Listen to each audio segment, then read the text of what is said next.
squads, na na na na na na na. It's squads, na na na na na na. It's squads, da da da da da da da da da da. It's squads, da do do do do do do do do do do do do do. It's squads, da do do do do do do. Hello YouTube, my name is Paul. Hope you're all keeping well. Welcome back to another pickup video, a hit squad pickup video. Not like my normal ones where I've gone through my Spectrum collection, because I've not had a Spectrum game now since probably October time. So yes, I've been picking up games for other variants, other computers I should say, including a few homebrew games for the Sinclair Spectrum, which just adds on to the homebrew games I've got at the back end of last year, which I did a separate video on for the Spanish Toposoft collection.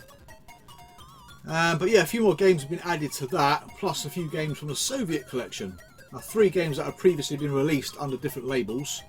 So they're homebrew games, still quite recent, probably 2015 on really. But they're amazing games, so would easily stood up back in the day, because the quality and sort of production value of the games are brilliant. Fantastic graphics, great music. 3 franchises that are really well known. But yeah. So I've got a few Amstrad games to show you, three games that are bloody hard to find, so I'm really fortunate to have had these. 2 MSX titles, which is pretty much the full collection, as far as we're aware. 4 Spanish exclusive hit squad games that came out back in the day but didn't get a release over here. For whatever reason, I suppose when you look at the games, they weren't the best of sellers in the UK, but they got released in Spain nonetheless. 2 Commodore 64 games that are quite difficult to find across all 3 of the larger platforms. So yeah, I'm not surprised if some of the last games to pick up on the C64. So if you're interested in the homebrew games, I'll leave a link to the Hit Squad Collective Facebook group. So you can kind of raise the question and someone will help you out where to find these games. But they were about 13 quid a pop.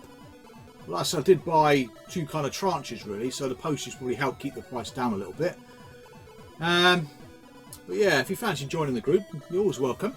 There's usually a few people in there posting pictures of their collections or recent pickups, and there's plenty of help there if you need any help in your quest to collect Hit Squad games. I think many people are now at the same kind of point where they've only got a handful of games left to get. It's always great to see the enthusiasm of people just starting out, because when you start out you get loads of games really quick. It's not until you get to the last few, like with any collection really, you kind of get a bit of heartache, don't you? A bit of frustration, and you start to swear and say bad things. So what I'll do is go through the homebrews. Like I said, I've got between 1 and 9, but there was 1 number missing. I can't remember which one it was. Should have done a bit of research really. But 2 of the games I've got here, one of them, I think it was this one, but I might be wrong, so I'll show you both of them. So it could be number 7 of the Spanish homebrew collection, which is RAM.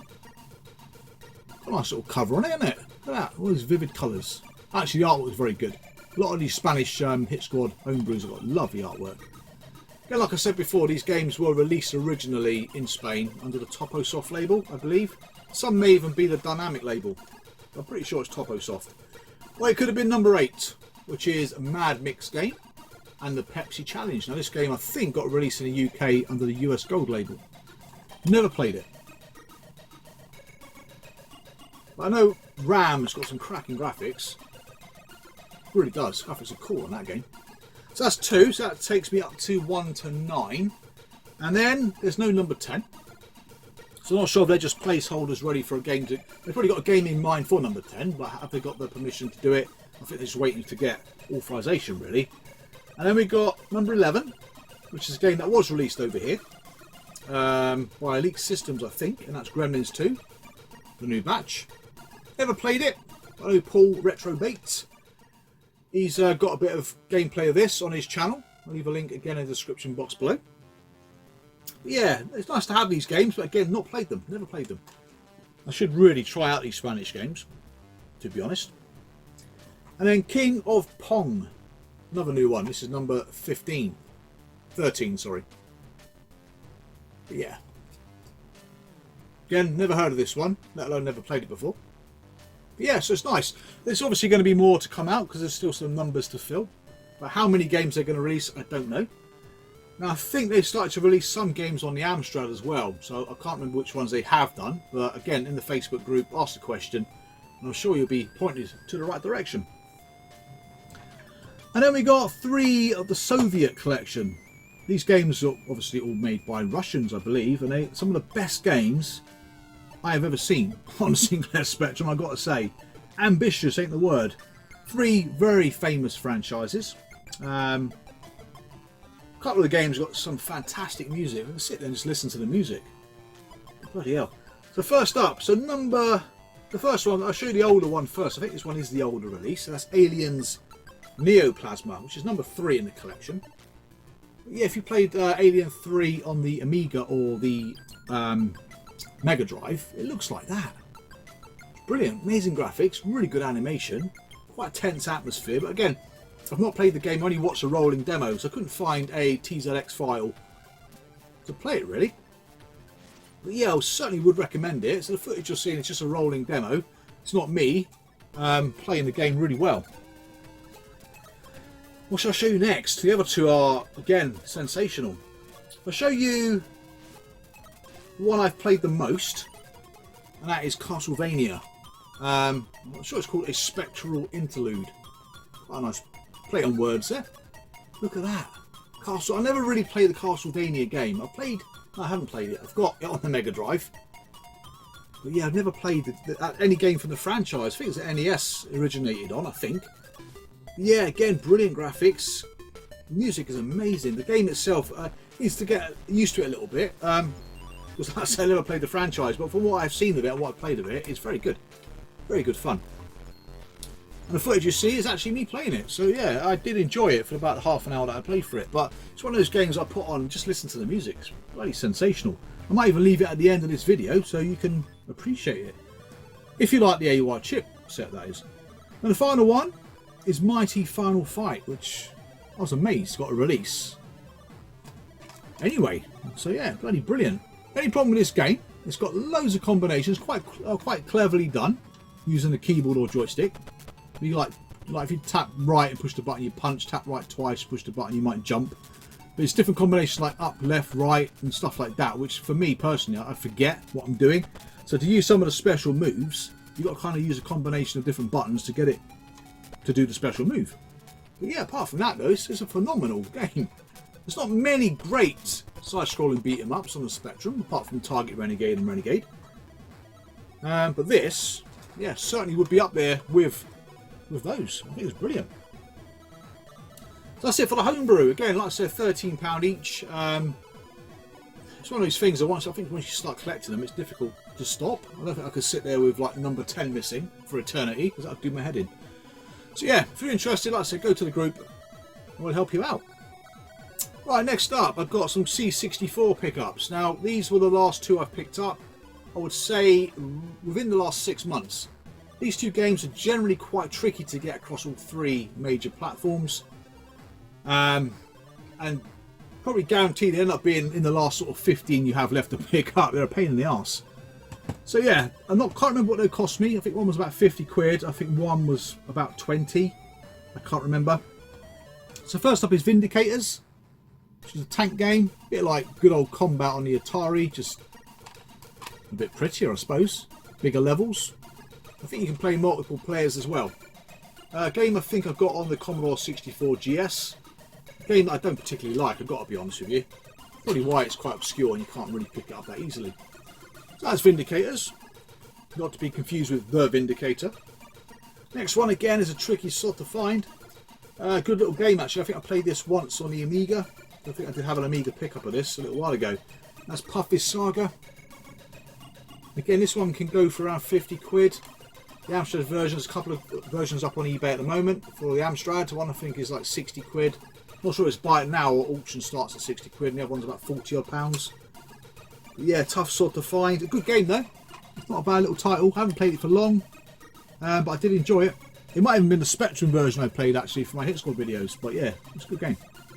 So yeah, one left to find for the C64, which is Lethal Weapon, which is thankfully all the big collectors have it as far as I know, especially the guys in the group. I think most people have it. It's weird, isn't it? It's probably the grail game for the 64, but every sod seems to have it.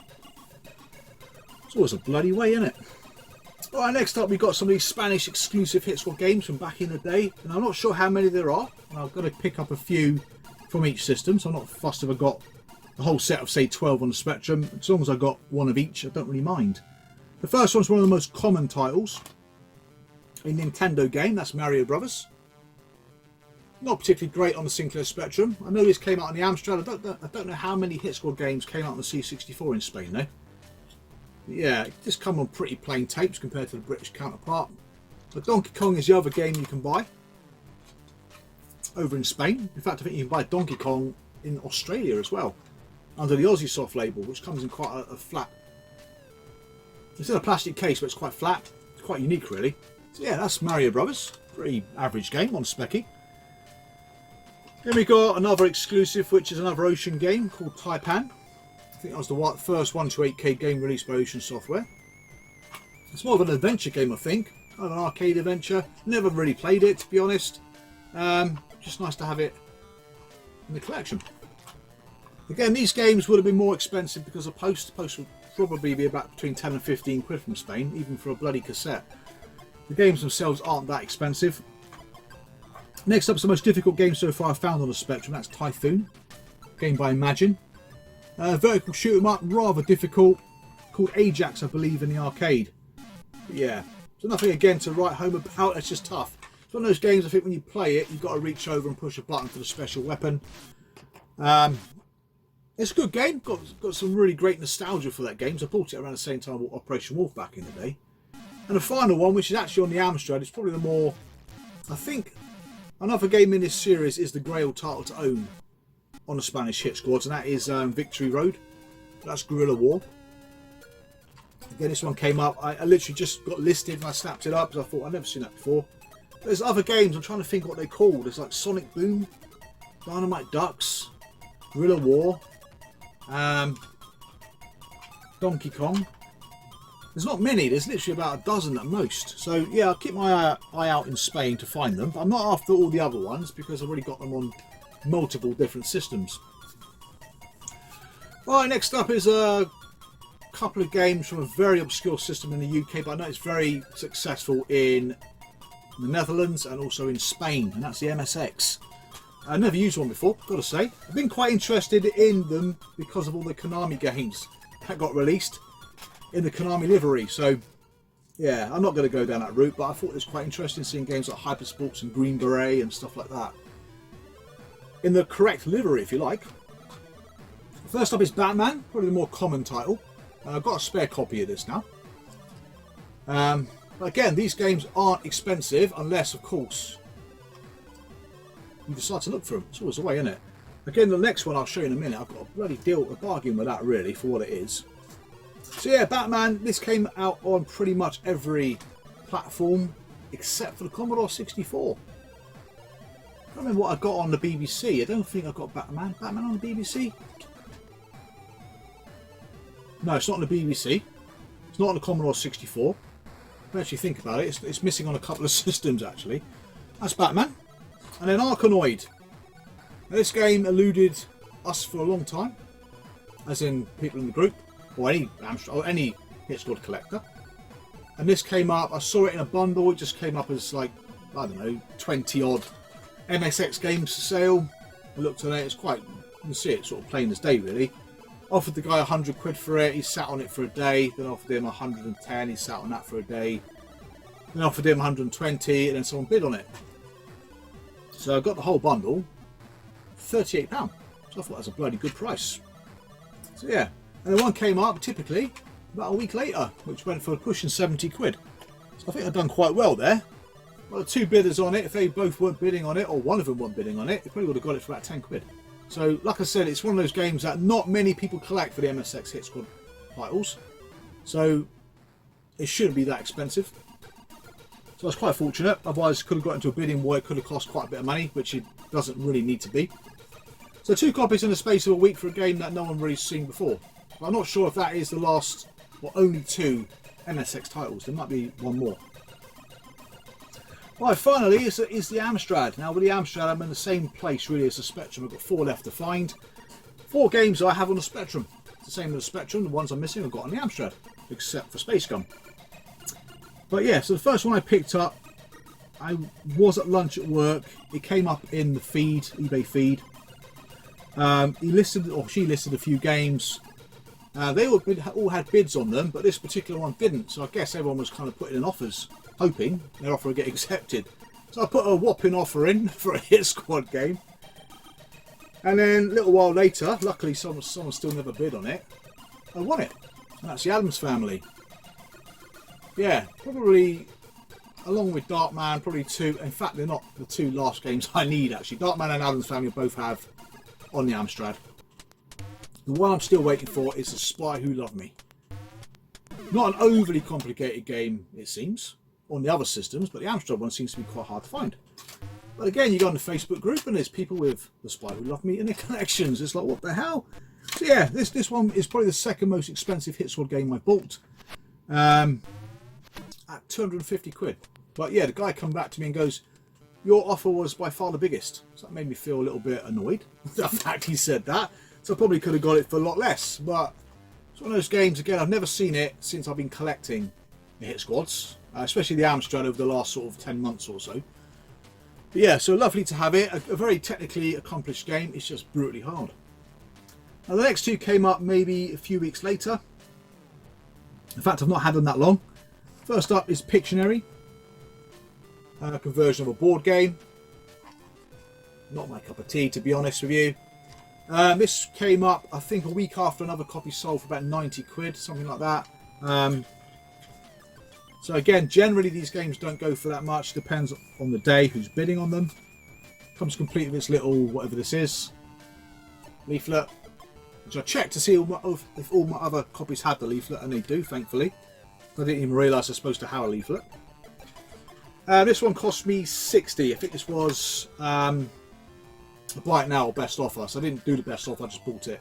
Because it's been eluding me for ages. It's the final one I need. I now have the board games on all three systems. And finally is a game that has eluded me. Probably, I would say, one of the hardest games you can get across all three platforms. I'm still missing one. It doesn't come up very often on the C64. The Amstrad version, again, outside of the group, I've never seen before on eBay. But I asked the guy who sold me Pictionary if he had any more Hit Squad games. And he said he had a few. They'd go and check for me. So he came back. Well, I sent him a list of games I was missing. He came back saying I had one of them. And asked me how much I would want to pay for it. Which I don't really like doing that. Because it's almost like, if you want to sell it, then just give me a price. And we'll go from there. So we didn't really agree a price. So he listed it on eBay. And he put it up for 40 quid. So I snapped it up. So I thought it was a good price for a game that is bloody hard to find. Now, Stun Runner. So yeah, still need this on the Specky. Very elusive game. I know Glenn got a copy on the Spectrum for 15 quid. As he does. But yeah, I mean, I'm pleased to have it. It's a decent little game. It's nothing like the arcade. The arcade version is all in 3D. It's bloody super fast. It was never going to translate well onto any home computer back in the day. Especially the 8 bits. But it's quite playable on the Amstrad, I've got to say. Yeah, really pleased to have it. 40 quid. So Amstrad wise, Spy Who Loved Me I need. RBI Baseball 2. Fun School Under 6s. Always forget one. Always. It's one film. One sports. One uncategorised. Skull and Crossbones. That's the other one. That's the other one I need to get. But yeah, like I said, I left them in the comments section below, the games I'm missing. Any help would be appreciated. I'd love to put these collections to bed at some point, but I can't imagine picking up many more. I really can't.